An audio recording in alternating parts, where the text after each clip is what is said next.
Vous êtes sur la panafricaine Média TV Afrique, merci de nous rester fidèles et soyez les bienvenus dans ce nouveau numéro de l'invité de la rédaction. En mars 2020, afin d'endiguer la propagation du coronavirus en milieu scolaire, le gouvernement du Sénégal a dû suspendre les enseignements apprentissages. Pour assurer la continuité pédagogique, le ministère de l'Éducation nationale a lancé le projet pour le développement du téléenseignement Promet. 4 ans plus tard, où en est cette initiative? Dressant un état des lieux avec M.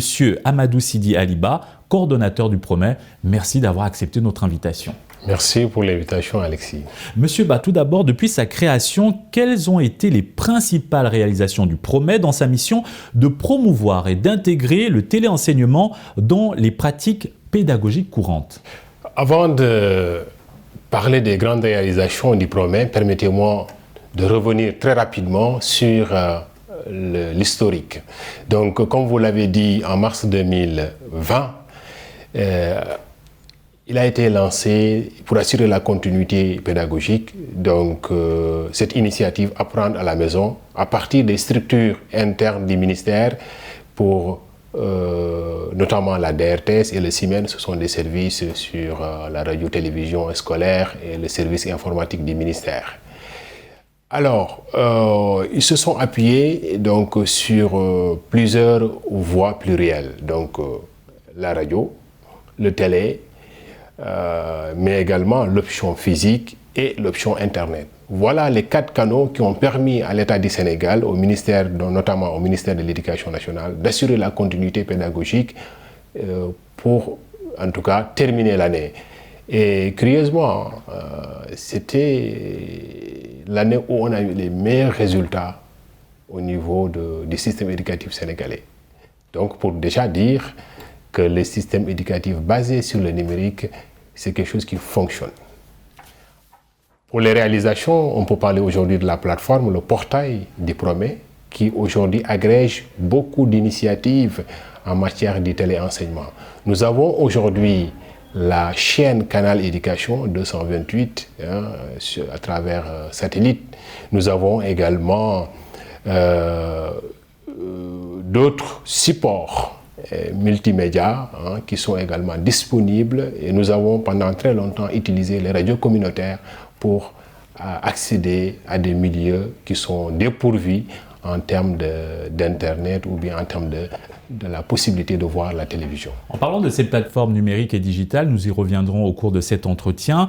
Mais avant, lors de son lancement, plusieurs objectifs ont été assignés à cette initiative du téléenseignement, notamment l'utilisation efficiente par les apprenants des plateformes éducatives numériques. Dans quelle mesure ces usages se sont-ils vulgarisés au Sénégal ? Oui, c'est donc un an plus tard, en mai 2021, que le Promet a été lancé, avec comme objectif, donc, dans une démarche participative, partenariale et inclusive. Il y a une entrée quand même par les académies, les niveaux déconcentrés. Parce que au Sénégal, partout, il y a une école. Il n'y a pas un village, un hameau où il n'y a pas une école. Donc on était conscient déjà que le problème d'équité risquait de se poser. Qu'on risque de laisser en tout cas des zones, en tout cas des élèves en rade. Et pour endiguer tout cela, il fallait trouver d'autres moyens, d'autres supports pour accéder à ces zones-là, parce que les principaux bénéficiaires du dispositif du téléenseignement, ce sont les élèves. Comme je le dis, c'est dans une démarche participative. On a mis à contribution largement les télévisions partenaires, les radios partenaires, mais surtout notre chaîne Canal Éducation. Aujourd'hui, avec du recul, on voit que les usages rentrent en tout cas dans les habitudes. La plateforme, elle est utilisée, même si on doit aller vers une évaluation pour mieux mesurer l'impact et l'audience et également pour apporter des corrections afin de mieux peut-être arriver à un produit qui va répondre aux exigences des consommateurs qui sont les usagers et notamment les élèves et les enseignants. Monsieur Ba, le succès du téléenseignement dépend également en grande partie de l'accessibilité au matériel informatique et à une excellente connectivité pour assurer un déploiement optimal. Quelles sont les avancées majeures réalisées dans ce domaine ? Mais c'est exactement cela. Il faut de la connexion, la connectivité.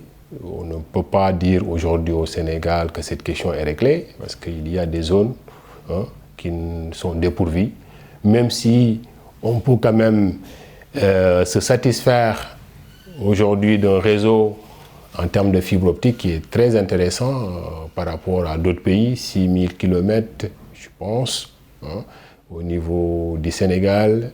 La couverture en termes d'électricité est également très intéressante, mais tout cela ne suffit pas. Raison pour laquelle donc on a fait cette option d'avoir des entrées plurielles.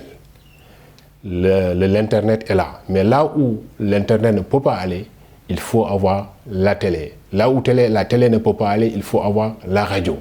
Et également d'autres moyens de support offline qui permettent à des zones qui sont dépourvues ou peu pourvues de pouvoir en tout cas utiliser, parce que l'éducation doit rester démocratique. Selon vous, quels sont les défis spécifiques rencontrés dans l'intégration du téléenseignement dans les pratiques pédagogiques courantes au pays de la Teranga ? Très bonne question. Le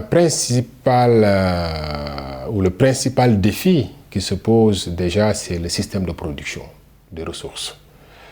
Alors, il faut des ressources numériques, éducatives de qualité. Cela suppose déjà de choisir des enseignants, les former, suivre le processus de production et avoir un contenu de qualité qui est validé par le ministère de l'Éducation nationale. Et le ministère de l'Éducation nationale est le garant de la qualité, donc du contenu éducatif. Et c'est un processus assez long et souvent également assez fastidieux. Je pense que c'est un défi. La formation des enseignants en termes de scénarisation, la formation également des inspecteurs, parce que c'est tout un système pour arriver à un produit de qualité qu'on doit offrir. Et le principal défi, c'est à ce niveau-là. Troisième défi également qui est très important, c'est l'équipement. Parce que l'enseignement, comme je l'ai dit, doit rester démocratique. Comment aujourd'hui offrir un enseignement de qualité, mais à tous les Sénégalais, de la zone, des zones rurales comme des zones urbaines, pour en tout cas éviter une rupture d'égalité ou bien ces problèmes d'équité qui se posent. Voilà en tout cas les principaux défis qui nous interpellent. Le Sénégal a déjà une grande expérience en matière de téléenseignement, même si c'est au niveau de l'enseignement supérieur, avec l'université numérique du Cheikh Hamidou Kane, mais qui est là, qui peut nous inspirer par rapport à notre domaine, qui est en tout cas l'éducation, parce qu'il faut rappeler que le PROMEI, ou en tout cas le système éducatif au niveau, dans le cadre du PROMEI, on vise le préscolaire jusqu'au secondaire. À présent, M. Ba, quels sont les apports concrets du PROMEI dans le renforcement des compétences numériques des enseignants ? Alors, il y a déjà beaucoup d'enseignants qui ont été formés à travers le lancement du projet avec les autres structures. Il n'y a pas que le PROMEI. Le PROMEI peut être porteur, mais nous avons déjà avec les partenaires techniques et financiers, mais également des partenaires, autres partenaires comme IVS, mais aussi des structures internes, des enseignants qui ont été formés à la technopédagogie, à la scénarisation des cours.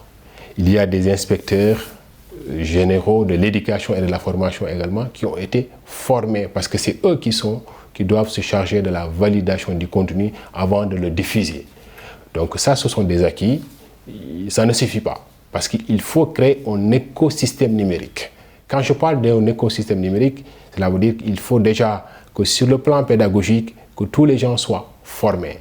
Sur le plan des équipements, qu'on ait suffisamment des terminaux, des objets qui permettent à la fois aux enseignants, aux formateurs, à l'encadrement, aux élèves de pouvoir accéder et d'utiliser les technologies de l'information et de la communication.